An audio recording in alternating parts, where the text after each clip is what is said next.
जय हिंद साथियों, मैं अंकित निषाद स्वागत करता हूं आप सबका अपने इस यूट्यूब चैनल पर। आज हम बात करेंगे चित्रात्मक प्रस्तुति जीएस दृष्टि की भारतीय राज्य व्यवस्था पे।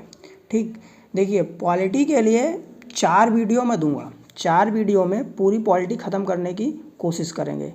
ऐसा नहीं है कि सारी चीज़ें इसमें पढ़ाई जाएंगी, कुछ चीज़ें हैं जो आपको पता होनी चाहिए वही मैं बताऊंगा। ऐसा इतने सारे सब्जेक्ट हैं, इतने टेक्निकल, इतना नॉन टेक, सबको एक साथ मैं यूपी SSC जेई की बात कर रहा हूँ। ठीक, सबको एक साथ लेके वहाँ जाना और सही टाइम पे सही चीज़ आपके दिमाग से निकल के आए, बहुत बड़ा टास्क है। इसलिए बहुत सारी चीज़ें आप मत लेके जाइए, उतना ही लेके जाइए जो वहाँ सही समय पे निकल सके। तो आइए शुरू करते हैं। यहाँ हम बात करने वाले हैं भारतीय राज्य व्यवस्था पे। ठीक है, सबसे पहले आता है कि कंपनी के शासनाधीन जो अधिनियम आए, कंपनी के शासनाधीन जो अधिनियम आए उन पे बात करते हैं। जो सबसे पहला अधिनियम था वो रेगुलेटिंग एक्ट 1773। क्या था? सन याद रखना है। रेगुलेटिंग एक्ट 1773 में आया, ब्रिटिश संसद द्वारा पारित।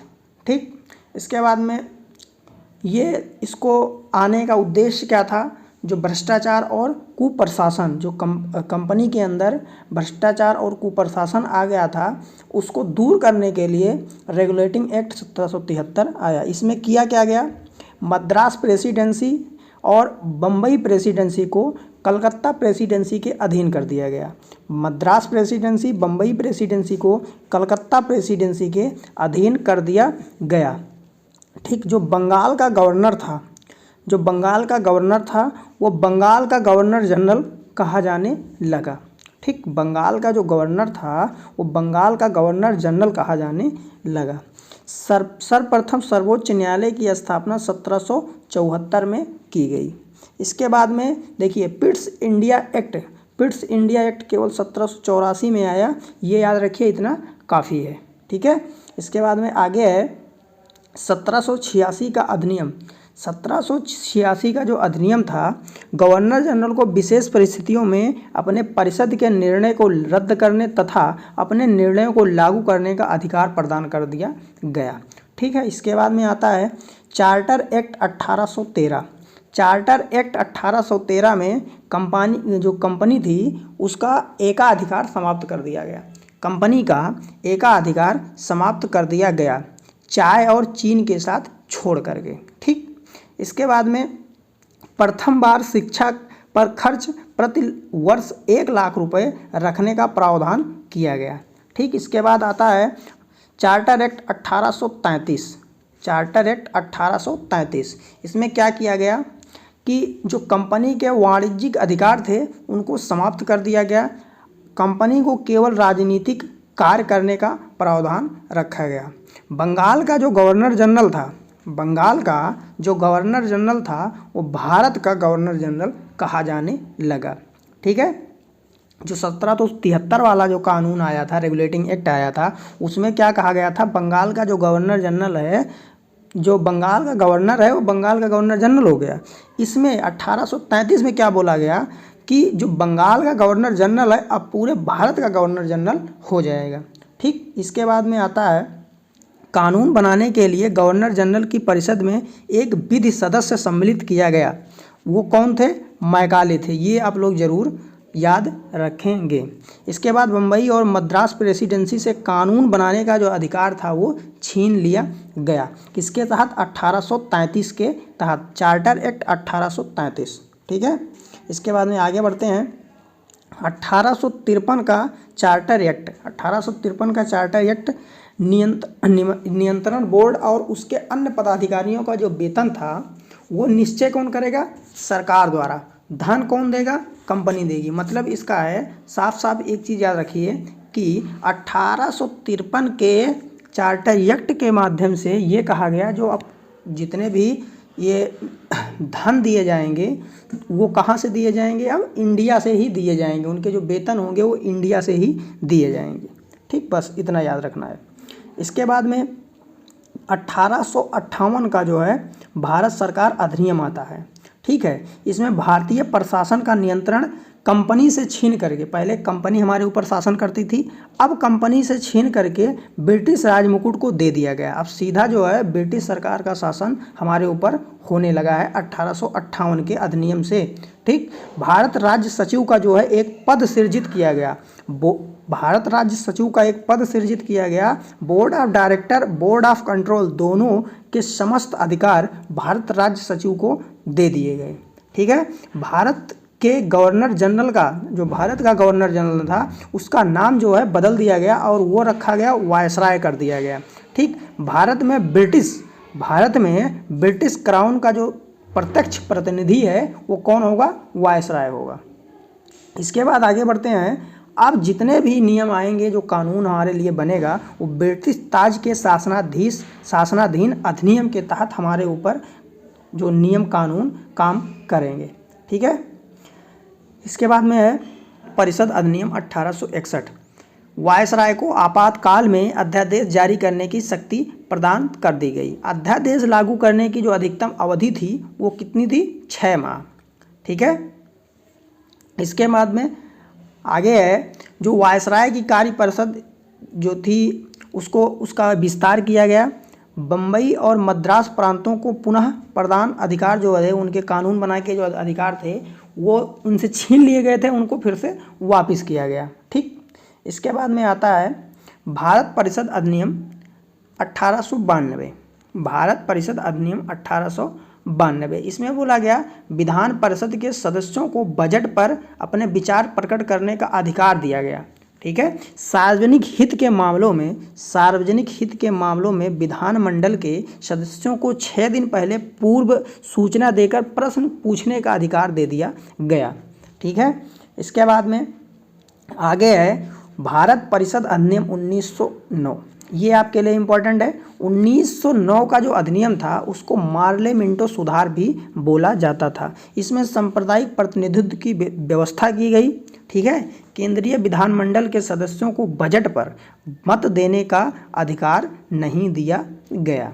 ठीक है, इसके बाद में आगे है जो ये 1909 के जो अधिनियम जो आया था, इसको गांधी जी ने और रैमजे मैकडोनाल्ड ने अलग अलग नामों से कहा। गांधी जी ने कहा कि यह जो एक्ट है वो हमारा सर्वनाश कर दिया। क्या है?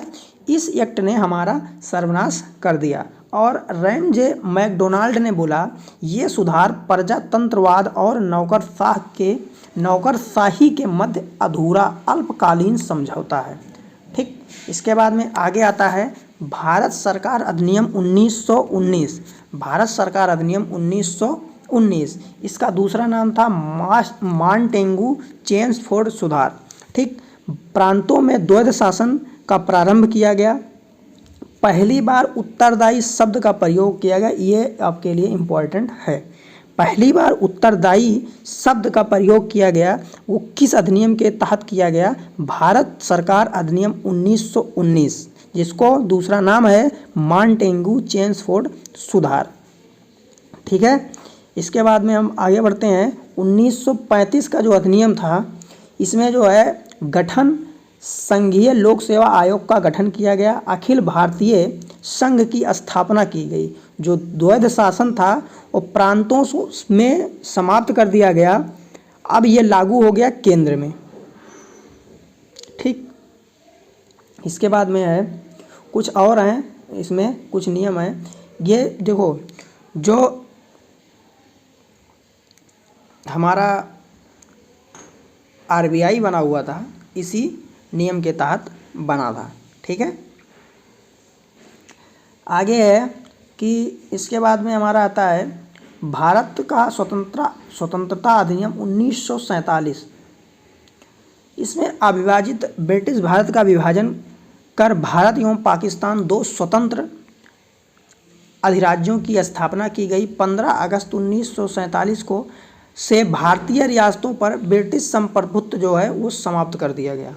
ठीक है, दोनों अधिराज्यों की संविधान निर्मात्री सभा को संविधान बनाने का अधिकार दे दिया गया। दोनों अधिराज्यों को ब्रिटिश राष्ट्रमंडल से अलग होने की स्वतंत्रता थी। भारत का राज्य सचिव जो पद था उसको समाप्त कर दिया गया। ठीक है, इसके बाद में कुछ महत्वपूर्ण तथ्य हैं, इन पे बात करते हैं। जो बंगाल का प्रथम गवर्नर जनरल था वो कौन था? Warren Hasting. याद रखिएगा, बंगाल का प्रथम गवर्नर जनरल कौन था? Warren Hasting. इसके बाद में आता है प्रधान सेनापति की शक्ति सर्वप्रथम प्राप्त किया था किसने? लॉर्ड कॉर्नवालिस ने। भारत के प्रथम गवर्नर जनरल थे लॉर्ड विलियम बेंटिंग। ठीक है। कानून निर्माण में भारतीय प्रतिनिधियों को शामिल करने की शुरुआत की गई थी भारत परिषद अधिनियम 1861 में। बर्मा को भारत से जब अलग किया गया 1937 में किया गया। ठीक है। सर्वप्रथम उत्तरदायी जो शब्द है वो 1919 के अधिनियम से आया है, ये मैंने पहले भी आपको बता दिया।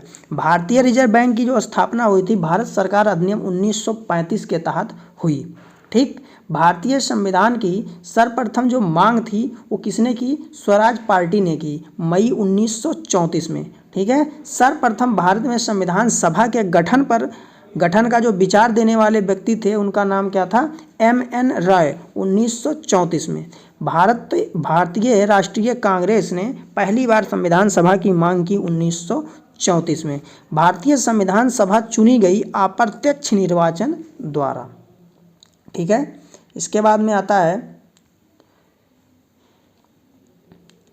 जो संविधान सभा थी उसमें कुछ चीज़ें हैं वो देखते हैं। संविधान सभा का जो गठन हुआ वो कैबिनेट मिशन 1946 के तहत हुआ। ठीक है। ये क्वेश्चन आता है किसके तहत हुआ, तो आप लोग ये याद रखेंगे कैबिनेट मिशन 1946 के द्वारा किया गया।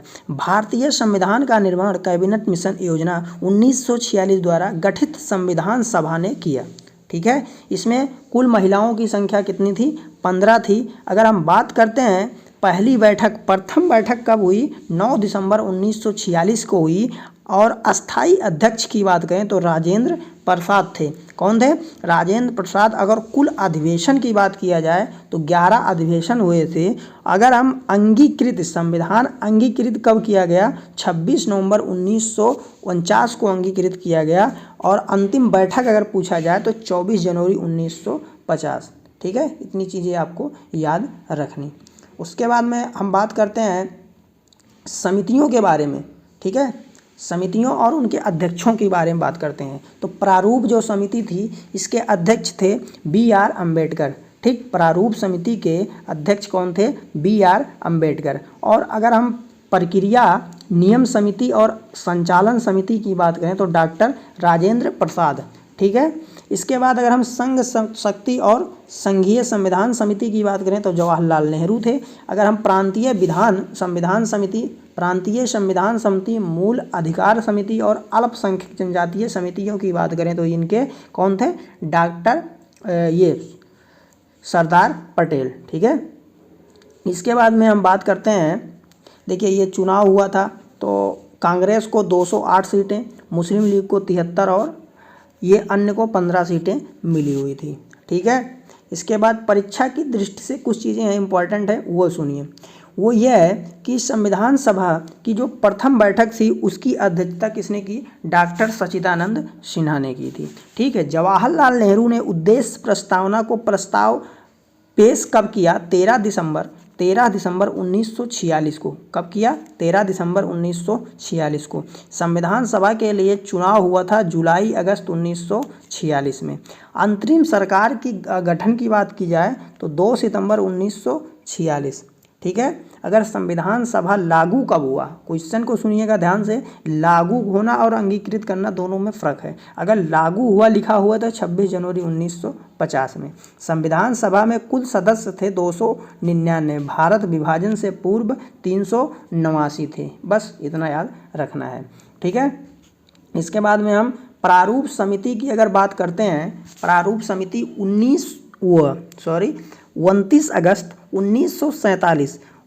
अगस्त 1947 में प्रारूप समिति का जो है गठन होता है। इसमें कुल सदस्य जो थे वो 7 थे।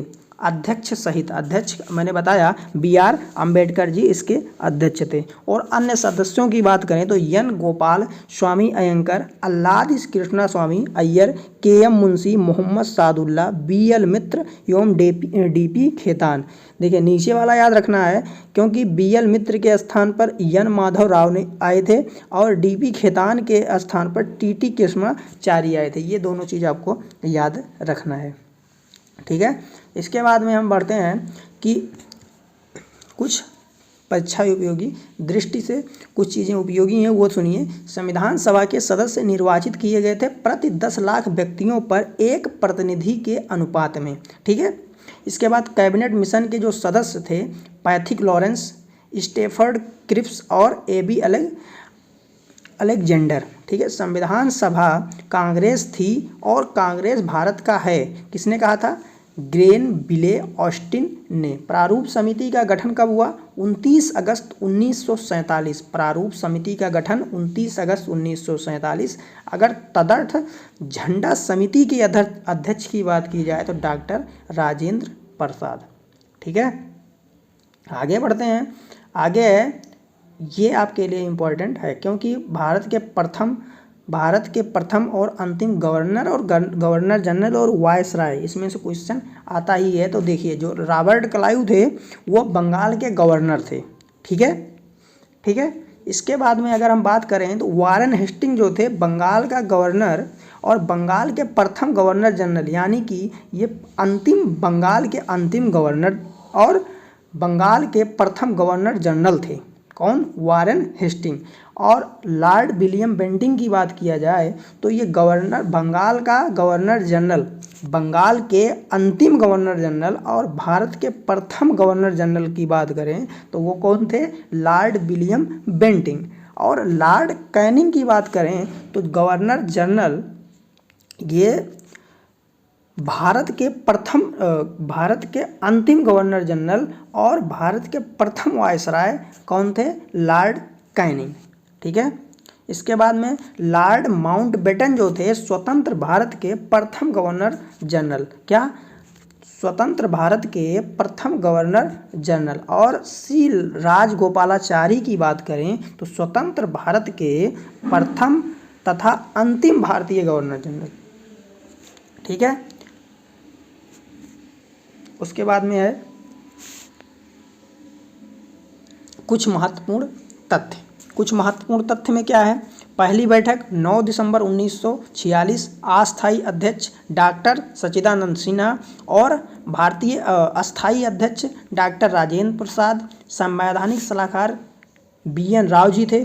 संविधान निर्माण में लगा समय क्या था? 2 वर्ष 11 माह 18 दिन था। अगर प्रारूप की पर बहस की बात करें तो 114 दिन तक बहस हुई थी। इसके बाद में अगर हम बात करते हैं वाचन कितने थे तो 3 वाचन थे। कुल व्यय कितना हुआ तो 63,96,732 रुपया, 63,96,732 रुपया। संविधान अपनाया कब गया? 26 नवंबर 1949 को। अगर संविधान लागू कब हुआ तो 26 जनवरी 1950 को, ठीक है। अगर हम अंतरिम सरकार में कुछ मंत्रालय दिए गए थे वो आपके लिए इम्पोर्टेंट है तो वो देख लीजिए। जवाहरलाल नेहरू के पास विदेश राष्ट्रमंडल संबंधी मामले इनको दिया गया था। वल्लभ भाई पटेल सूचना एवं प्रसारण तथा गृह मंत्रालय। C राजगोपालाचारी के पास शिक्षा मंत्रालय था। लियाकत अली के पास वित्त मंत्रालय था। जोगेंद्र नाथ मंडल के पास विधि था। अब्दुल रब निस्तर के पास रेल मंत्रालय था। राजेंद्र प्रसाद के पास खाद्य एवं कृषि मंत्रालय था। और डॉक्टर CH भाभा के पास कार्य खनन एवं शक्ति मंत्रालय था। बलदेव सिंह के पास रक्षा मंत्रालय और I चुंदरीगढ़ के पास वाणिज्य मंत्रालय था, ठीक है। आगे बढ़ते हैं।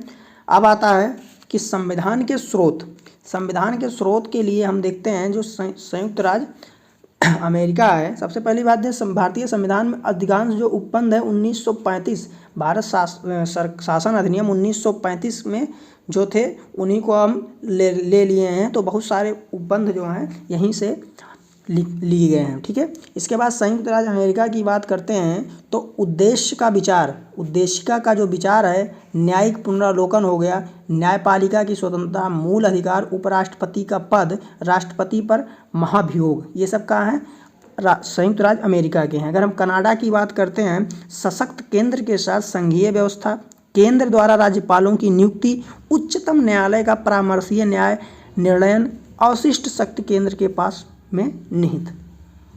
ब्रिटेन से जो लिया गया है वो क्या है, संसदीय प्रणाली हो गई, विधि शासन हो गया, मंत्रिमंडल प्रणाली हो गई, एकल नागरिकता, द्विसदनीय प्रणाली, विधायी प्रक्रिया, संसदीय विशेषाधिकार और परमाधिकार, ये कहाँ से लिए गए हैं, ब्रिटेन से लिए गए हैं। अगर हम आयरलैंड की बात करते हैं तो नीति निषेधक तत्व, राष्ट्रपति के निर्वाचन की पद्धति, और इसके बाद में है राज्य सभा में कुछ सदस्यों का नामांकन। अगर दक्षिण अफ्रीका की बात करते हैं, संविधान संशोधन प्रक्रिया, राज्यसभा में सदस्यों का निर्वाचन। ठीक, अगर हम रूस की बात करते हैं तो रूस से हमारे मूल कर्तव्य हैं, प्रस्तावना में न्याय, सामाजिक और आर्थिक राजनीतिक। ठीक है, ये कहाँ से लिए गए हैं, रूस से। अगर ऑस्ट्रेलिया की बात करते हैं तो संयुक्त बैठक, उद्देशिका की भाषा और व्यापार, वाणिज्यिक और समागम का स्वतंत्रता समवर्ती सूची। ठीक है, जापान से विधि द्वारा स्थापित प्रक्रिया। अब कुछ जो चीज़ें हैं जो परीक्षा की दृष्टि से इम्पॉर्टेंट है वो सुनिए। भारतीय राजनीतिक व्यवस्था में सर्वोच्च कौन है, संविधान। भारतीय संविधान में आपात उपबंध कहाँ से लिए गए हैं, जर्मनी के वाइमर संविधान से। राष्ट्रपति के विचारार्थ राज्यपाल द्वारा विधेयक सुरक्षित रखने का उपबंध कहाँ से लिया गया है, कनाडा से संबंधित है। विश्व का प्रथम लिखित संविधान कौन है, यूएसए का। ठीक है, इसके बाद में हमारा आता है उद्देशिका या प्रस्तावना। इसे प्रस्तुत कब की गई है, ये प्रस्तुत की गई 13 दिसंबर 1946 को। 13 दिसंबर 1946 इसको प्रस्तुत किसने किया, जवाहरलाल नेहरू ने। पास कब हुआ, मतलब अंगीकृत कब किया गया, 22 जनवरी 1947 को।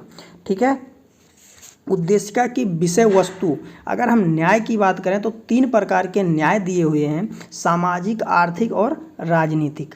ठीक, न्याय कौन से हैं, सामाजिक, आर्थिक और राजनीतिक, 3 प्रकार के यहाँ पर न्याय की बात की जाती है। 2 प्रकार की समता है, प्रतिष्ठा और अवसर की समता की बात की जाती है। और मूल तत्व की बात करें तो संपूर्ण प्रभुत्व संपन्न, समाजवादी, पंथ निरपेक्ष, लोकतांत्रिक, गणराज्य, ये चारों शब्दों का मतलब मैंने बता रखा है। ठीक है, ज़्यादा समय आपका बर्बाद नहीं करना चाहते हैं, इसके पहले वीडियो में मैंने बताया है। ठीक, स्वतंत्रता की बात करें तो 5 प्रकार की स्वतंत्रता हमारे उद्देशिका में दे रखी है, विचार, अभिव्यक्ति, धर्म, विश्वास और उपासना। ठीक है, अगर हम संविधान में संशोधन की बात करें तो 1976 में हुआ था 42वां संविधान संशोधन। समाजवादी, अखंडता और पंथ निरपेक्ष इसमें जोड़े गए थे। अगर संविधान उद्देशिका पर उच्चतम न्यायालय संविधान का भाग बेरुवारीवाद में इसको अस्वीकृत किया गया। और स्वीकृति कब दी गई, मुंबई बनाम यूनियन ऑफ इंडिया वाद में धारणा प्रस्तुत की गई और केशवानंद भारती बनाम केरल राज्यवाद में स्वीकार किया गया। ठीक है, परीक्षा की दृष्टि से कुछ चीज़ें इम्पॉर्टेंट है वो देख लीजिए। संविधान की आत्मा किसको कहा जाता है, उद्देशिका को। उद्देशिका में राजनीतिक जन्मपत्री कहा किसने है, के.एम. मुंशी ने। ठीक है, बी.आर. अम्बेडकर ने संविधान की आत्मा कहा है संवैधानिक उपाचारों के अधिकार, अनुच्छेद किसको, 32 को। संविधान को पवित्र दस्तावेज कहने वाले कौन हैं, बी.आर. अम्बेडकर जी। ठीक है, अगर हम उद्देशिका प्रस्तावना की बात करते हैं तो ये आप लोग पढ़ लीजिएगा, इसमें कोई बहुत बड़ी चीज़ नहीं है। अब हम आते हैं सूची पे। सूची की बात करते हैं तो प्रथम जो अनुसूची है उसमें राज्य एवं संघ राज्य क्षेत्र के बारे में दिया गया है। ठीक है, पहली अनुसूची में राज्य एवं संघ क्षेत्र के बारे में दिया गया है। अगर दूसरी अनुसूची की बात करते हैं तो राष्ट्रपति व अन्य उच्च पदाधिकारियों के वेतन के बारे में बताया गया है। तीसरी अनुसूची की बात करें तो शपथ के बारे में बताया गया है। अगर हम चौथी अनुसूची की बात करें तो राज्यसभा में स्थानों का आवंटन के बारे में बताया गया। पांचवी अनुसूची अनुसूचित क्षेत्रों और अनुसूचित जनजातियों के प्रशासन और नियंत्रण के बारे में उपबंध दे रखा है। अगर छठी अनुसूची की बात करें, देखिए पांचवी और छठवीं एक ही है। अगर किसी राज्य विशेष की जैसे असम, मेघालय, त्रिपुरा और मिजोरम राज्यों की बात करें तो ये क्या है, छठवीं है। अगर वहीं किसी राज्य की बात नहीं की जा रही है तो वो कौन सी सूची है, वो पांचवी अनुसूची है। ठीक है। अगर हम सातवीं अनुसूची की बात करते हैं तो संघ सूची, राज्य सूची और समवर्ती सूची में केंद्र एवं राज्य के बीच शक्तियों का जो विभाजन है वो कहाँ है, सातवीं अनुसूची में। अगर हम आठवीं अनुसूची की बात करते हैं तो यहाँ पे भाषा की बात कर रखी है। नौवीं अनुसूची कुछ अधिनियमों को विनियमों को विधिमान्यकरण। ठीक है। नौवीं सूची आपको मैंने बताया था प्रथम संविधान संशोधन 1951 में जोड़ी गई थी। ठीक है।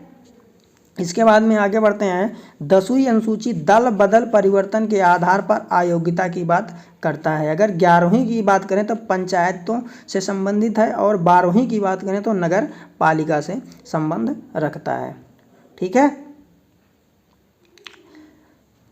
26 मिनट हो गया है लगभग, तो यहीं पे रोकते हैं। 4 वीडियो में आपका पूरा पॉलिटी ख़त्म होगा। मिलते हैं किसी और वीडियो में, तब तक के लिए जय हिंद, जय भारत।